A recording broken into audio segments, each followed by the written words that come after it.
ಜ್ಞಾನಾನಂದಮಯಂ ದೇವಂ ನಿರ್ಮಲಂ ಸ್ಫಟಿಕಾಕೃತಿಂ ಆಧಾರಂ ಸರ್ವವಿದ್ಯಾನಾಂ ಹಯಗ್ರೀವ ಉಪಾಸ್ಮಹೆ. ನನ್ನ ಸಮಸ್ತ ಆರಾಧ್ಯಂ ಚಾನಲ್ ವೀಕ್ಷಕರೆಲ್ಲರಿಗೂ ಕೂಡ ವಿಭಾ ಶೆಟ್ಟಿ ಮಾಡುವ ನಮಸ್ಕಾರಗಳು.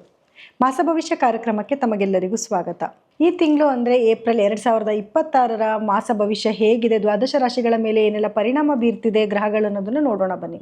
ಇನ್ನು ಗ್ರಹಗಳ ಸ್ಥಾನಮಾನ ಅಂತ ನೋಡಿದ್ರೆ ನೋಡಿ, ಕುಂಭ ರಾಶಿನಲ್ಲಿ ರಾಹು, ಬುಧ ಮತ್ತು ಕುಜ ಗ್ರಹಗಳಿದ್ರೆ, ಮೀನ ರಾಶಿನಲ್ಲಿ ಸೂರ್ಯ ಮತ್ತು ಶನಿ ಗ್ರಹಗಳಿದ್ದಾವೆ. ಅದೇ ರೀತಿ ನಮ್ಮ ಮೇಷ ರಾಶಿನಲ್ಲಿ ಶುಕ್ರ ಗ್ರಹವಿದ್ರೆ, ಮಿಥುನದಲ್ಲಿ ಗುರು ಹಾಗೂ ಸಿಂಹದಲ್ಲಿ ಕೇತು ಗ್ರಹಗಳಿದೆ. ಇದರಲ್ಲಿ ಸ್ಥಾನಮಾನ ಚೇಂಜ್ ಆಗಿದೆ ಅನ್ನೋದ್ರ ಬಗ್ಗೆ ನೋಡಿದ್ರೆ ನೋಡಿ, ಮೊದಲನೇದಾಗಿ ಇದೇ ತಿಂಗಳ 2ನೇ ತಾರೀಕು ಕುಜಗ್ರಹವು ಕುಂಭ ರಾಶಿಯಿಂದ ಮೀನ ರಾಶಿಗೆ ತನ್ನ ಪ್ರವೇಶನ ಬೆಳೆಸಿದ್ರೆ, ಇದೇ ತಿಂಗಳ 11ನೇ ತಾರೀಕು ಬುಧ ಗ್ರಹ ಕುಂಭದಿಂದ ಮೀನಕ್ಕೆ ತನ್ನ ಪ್ರವೇಶನ ಬೆಳೆಸ್ತಾರೆ. ಹಾಗೆ 14ನೇ ತಾರೀಕು ಸೂರ್ಯ ಮೀನದಿಂದ ಮೇಷರಾಶಿಗೆ ಅಂದರೆ ತನ್ನ ಉಚ್ಚ ರಾಶಿಗೆ ಪ್ರವೇಶನ ಬೆಳೆಸಿದ್ರೆ, ಇನ್ನು 19ನೇ ತಾರೀಕು ಶುಕ್ರ ಗ್ರಹ ಮೇಷ ರಾಶಿಯಿಂದ ವೃಷಭ ರಾಶಿಗೆ ತನ್ನ ಪ್ರವೇಶನ ಬೆಳೆಸುತ್ತೆ. ಇನ್ನು ಬುಧ ಗ್ರಹ ಇದೇ ತಿಂಗಳ ಕೊನೆಯಲ್ಲಿ ಮತ್ತೊಮ್ಮೆ ತನ್ನ ಪತನ ಬದಲಾಯಿಸ್ತಾ ಇದೆ. ಮೊದಲನೇದಾಗಿ 11ನೇ ತಾರೀಕು ಬುಧ ಗ್ರಹ ಕುಂಭರಾಶಿಯಿಂದ ಮೀನರಾಶಿಗೆ ತನ್ನ ಪತನ ಬದಲಾಯಿಸಿದ್ರೆ, 30ನೇ ತಾರೀಕು ಮೀನರಾಶಿಯಿಂದ ಮೇಷರಾಶಿಗೆ ತನ್ನ ಪತನ ಬದಲಾಯಿಸ್ತಾ ಇದೆ. ಸೊ ಈ ತಿಂಗಳಲ್ಲಿ ಸಾಕಷ್ಟು ಗ್ರಹಗಳ ಬದಲಾವಣೆ ಇರೋದ್ರಿಂದ ದ್ವಾದಶ ರಾಶಿಗಳ ಮೇಲೆ ಏನೆಲ್ಲ ಫಲಗಳನ್ನ ನಾವು ನೋಡ್ಬೋದು ಅನ್ನೋದನ್ನ ನೋಡೋಣ ಬನ್ನಿ. ಇನ್ನು ಧನಸ್ಸು ರಾಶಿಯವರ ಏಪ್ರಿಲ್ ತಿಂಗಳ ಭವಿಷ್ಯ ಹೇಗಿರುತ್ತೆ ಅಂತ ನೋಡೋದಾದರೆ ನೋಡಿ, ಧನಸ್ಸು ರಾಶಿಯವರಿಗೆ ಗುರುವಿನ ಸಂಚಾರ ಅಂದರೆ ನಿಮ್ಮ ರಾಶಾಧಿಪತಿ ಆಗಿರುವಂತಹ ಗುರು 7ನೇ ಮನೇಲಿ ಸಂಚಾರ ಮಾಡ್ತಿದ್ದಾರೆ.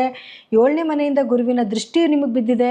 ಯಾರೆಲ್ಲ ಮದುವೆ ಹುಡುಕಾಡ್ತಲಿದ್ದೀರ ಅವರೆಲ್ಲರಿಗೂ ಕೂಡ ಉತ್ತಮವಾದ ಒಂದು ಸಮಯ ಆಗಿರುತ್ತೆ. ಯಾಕಂದರೆ ಗುರುಬಲ ಇದೆ. ಮನೆಯಲ್ಲಿ ಪುಣ್ಯ ಕೆಲಸಗಳನ್ನ ಮಾಡುವಂಥದ್ದು ಅಂದರೆ ಯಾವುದಾದ್ರೂ ಗೃಹ ಪ್ರವೇಶ ಆಗಿರ್ಬೋದು, ಹೋಮ ಹವನಗಳಾಗಿರ್ಬೋದು, ಈ ರೀತಿಯಾದ ಕೆಲವೊಂದು ಶುಭ ಕಾರ್ಯಗಳನ್ನ ಮಾಡುವಂಥ ಒಂದು ಟೈಮ್ ಆಗಿರುತ್ತೆ. ಅದೇ ರೀತಿಯಲ್ಲಿ ಗಂಡ ಹೆಂಡತಿ ಮಧ್ಯದಲ್ಲಿ ಒಬ್ಬರ ಮೇಲೊಬ್ಬರಿಗೆ ಗೌರವ ಜಾಸ್ತಿ ಆಗುವಂಥದ್ದು, ಪ್ರೀತಿ ವಿಶ್ವಾಸ ಜಾಸ್ತಿ ಆಗುವಂಥದ್ದು ಕೂಡ ಆಗ್ತಾ ಇರುತ್ತೆ. ಇನ್ನು ಗುರುವಿನ ದೃಷ್ಟಿ ಅಂತ ನೋಡೋಕೆ ಬಂದಾಗ, ಗುರು ನಿಮ್ಮ ಏನು 3ನೇ ಮನೆ ಮೇಲೆ ಏನು ಗುರುವಿನ ದೃಷ್ಟಿ ಇದೆ. ಇದರಿಂದ ನಿಮಗೆ ನಿಮ್ಮ ಸ್ನೇಹಿತರಿಂದ ಕೆಲವು ಸಹಾಯಗಳಾಗುವಂಥದ್ದು. ಆದರೆ ರಾಹುವಿನ ಸಂಚಾರ ಇರೋದ್ರಿಂದ ಕೆಲವು ಸಮಸ್ಯೆಗಳನ್ನು ಕೂಡ ನೀವು ಎದುರಿಸ್ಬೇಕಾಗಿ ಬರುತ್ತೆ. ಯಾರೆಲ್ಲ ಸೋಷಿಯಲ್ ಮೀಡಿಯಾದಲ್ಲಿ ವರ್ಕ್ ಮಾಡ್ತಿದ್ದೀರ ಅವರೆಲ್ಲರಿಗೂ ಕೂಡ ಉತ್ತಮವಾದ ಒಂದು ಸಮಯ ಆಗಿರುತ್ತೆ.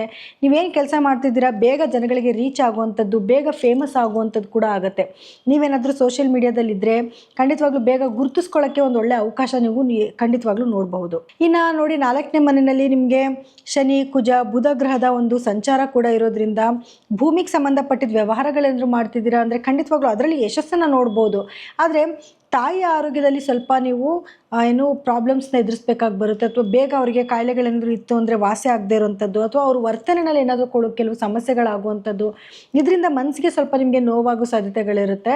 ಆದರೆ ಭೂಮಿಗೆ ಸಂಬಂಧಪಟ್ಟಿದ್ದ ವ್ಯವಹಾರಗಳೇನಾದರೂ ಮಾಡ್ತಿದ್ದೀರಾ ಅಂದರೆ ಖಂಡಿತ ಅದರಲ್ಲಿ ನೀವು ಯಶಸ್ಸನ್ನು ನೋಡಬಹುದು.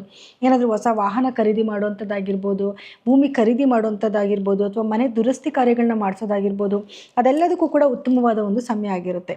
ಹಾಗೆ ನೋಡಿ, ನಿಮಗೆ 5ನೇ ಮನೆಯಲ್ಲಿ ಸೂರ್ಯ ಮತ್ತು ಶುಕ್ರ ಗ್ರಹದ ಒಂದು ಸಂಚಾರನೂ ಕೂಡ ನಡೀತಾ ಇರೋದ್ರಿಂದ ನೀವೇನಾದರೂ ಗೌರ್ಮೆಂಟ್ ರಿಲೇಟೆಡ್ ವರ್ಕ್ಗಳಿಗೆ ಏನಾದ್ರು ಮಾಡ್ತಾ ಇದ್ದೀರಾ ಅಂತಂದರೆ ಅದರಲ್ಲಿ ನಿಮಗೆ ಯಶಸ್ಸನ್ನು ತೊಗೊಂಬಂದು ಕೊಡುತ್ತೆ.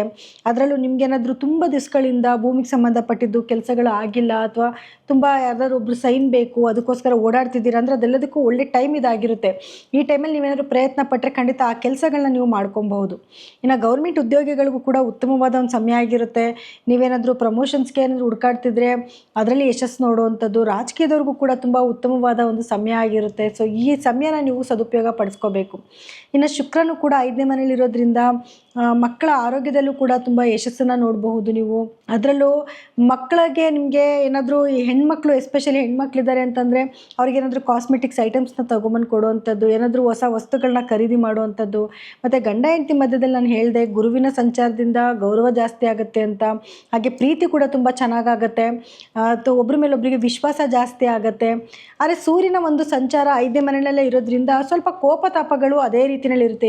ಎಷ್ಟು ಪ್ರೀತಿ ವಿಶ್ವಾಸ ಇರುತ್ತೋ ಅಷ್ಟೇ ಕೋಪನೂ ಕೂಡ ಈ ತಿಂಗಳಲ್ಲಿ ನೀವು ಎದುರಿಸ್ಬೇಕಾಗಿ ಬರುತ್ತೆ. ಯಾಕಂದರೆ ಸೂರ್ಯನ ಸಂಚಾರನೂ ಕೂಡ 5ನೇ ಮನೆಯಲ್ಲೇ ಇರೋದ್ರಿಂದ ಕೆಲವೊಂದು ಜಗಳಗಳು, ಮನಸ್ತಾಪಗಳು ಆಗಾಗ ಆಗ್ತಾನೆ ಇರುತ್ತೆ. ಆದರೆ ಯಾವುದು ಮೇಜರಾಗಿ ಆಗೋದಿಲ್ಲ, ಅದರಿಂದ ಯಾವುದೇ ನಿಮಗೆ ದುಷ್ಪರಿಣಾಮಗಳಾಗೋದಿಲ್ಲ.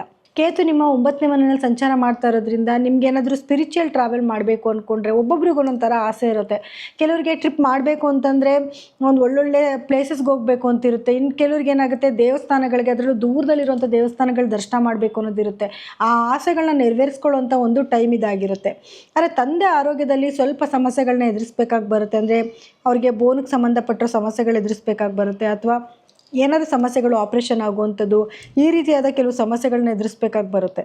ಆದರೆ ನೀವು ಸ್ವಲ್ಪ ಸ್ಪಿರಿಚುವಲಾಗಿ ಜಾಸ್ತಿ ದೇವಸ್ಥಾನಗಳಿಗೆ ಧರ್ಮ ಕಾರ್ಯಗಳನ್ನ ಮಾಡಿಸೋವಂಥದ್ದು, ದಾನ ಧರ್ಮ ಮಾಡುವಂಥದ್ದು, ಇದೆಲ್ಲದಕ್ಕೂ ಕೂಡ ನಿಮಗೆ ಮನಸ್ಸು ಬರುತ್ತೆ. ಹೋಗಬೇಕು, ಏನಾದರೂ ಕೆಲಸಗಳನ್ನ ಮಾಡಬೇಕು ಅಥವಾ ಯಾರಿಗಾದ್ರೂ ಸ್ವಲ್ಪ ದಾನ ಧರ್ಮ ಮಾಡಬೇಕು ಅನ್ನೋದು ನಿಮಗೆ ಮನಸ್ಸಿಂದ ಬರುವಂಥ ಒಂದು ಟೈಮ್ ಇದಾಗಿರುತ್ತೆ. ಇನ್ನು ವಿದ್ಯಾರ್ಥಿಗಳಿಗೆ ಎಜುಕೇಷನಲ್ಲಿ ಬಹಳಷ್ಟು ಮುಂದಿರ್ತೀರಾ.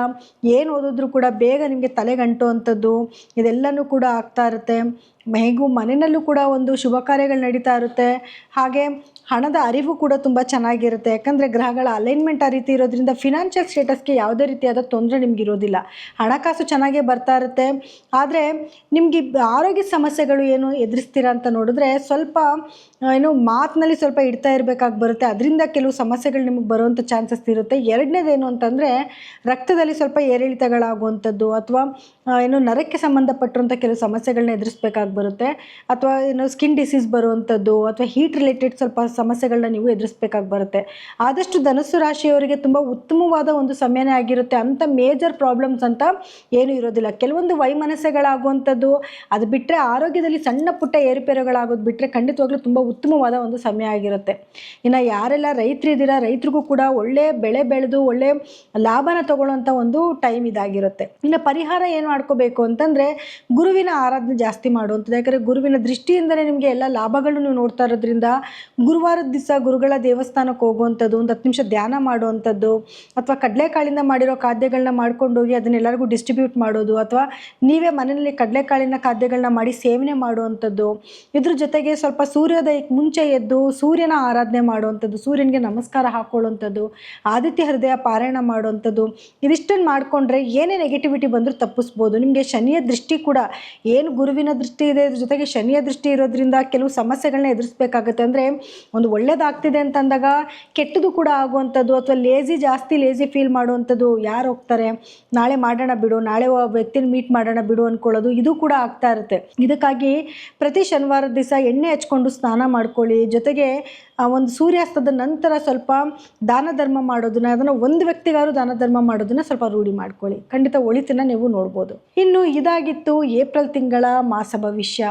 ಸೊ ದ್ವಾದಶ ರಾಶಿಗಳ ಬಗ್ಗೆ ಏನೆಲ್ಲ ಪರಿಣಾಮಗಳಾಗ್ತಿದೆ ಅನ್ನೋದನ್ನು ನೀವು ತಿಳ್ಕೊಂಡಿದ್ದೀರಾ. ಆದರೆ ನೋಡಿ, ನಿಮಗೆ ಫಲದಲ್ಲಿ ಏನಾದರೂ ವ್ಯತ್ಯಾಸಗಳಿತ್ತು ಅಂತಂದರೆ ಖಂಡಿತವಾಗ್ಲೂ ನಿಮ್ಮ ವೈಯಕ್ತಿಕ ಜಾತಕನ ಒಮ್ಮೆ ಪರಿಶೀಲನೆ ಮಾಡಿಸ್ಕೊಳ್ಳಿ. ಯಾಕೆ ಅಂತಂದರೆ ಅದರಲ್ಲಿ ನಿಮ್ಮ ಗ್ರಹಗಳ ಸ್ಥಾನಮಾನ ಬೇರೆ ಆಗಿರುತ್ತೆ ಮತ್ತು ನಿಮಗೆ ನಡೀತಿರುವಂಥ ದಶಾಭುಕ್ತಿನೇ ಬೇರೆ ಆಗಿರುತ್ತೆ. ಸೊ ಆಗ ಫಲದಲ್ಲಿ ಖಂಡಿತವಾಗ್ಲೂ ನಿಮಗೆ ವ್ಯತ್ಯಾಸನ ನೋಡಬೇಕಾಗಿ ಬರುತ್ತೆ. ದಯವಿಟ್ಟು ಪ್ರತಿಯೊಬ್ಬರು ಕೂಡ ನಿಮ್ಮ ಜಾತಕಗಳನ್ನ ತೋರಿಸ್ಕೊಳ್ಳಿ. ನಿಮ್ಮ ನಡೀತಿರುವಂಥ ದಶಾಭುಕ್ತಿಗೆ ತಕ್ಕನಾದ ಪರಿಹಾರಗಳನ್ನ ಮಾಡ್ಕೊಳ್ಳಿ. ಆಗುವಂಥ ನೆಗೆಟಿವಿಟಿನ ಖಂಡಿತವಾಗ್ಲೂ ನೀವು ತಪ್ಪಿಸ್ಕೊಬೋದು.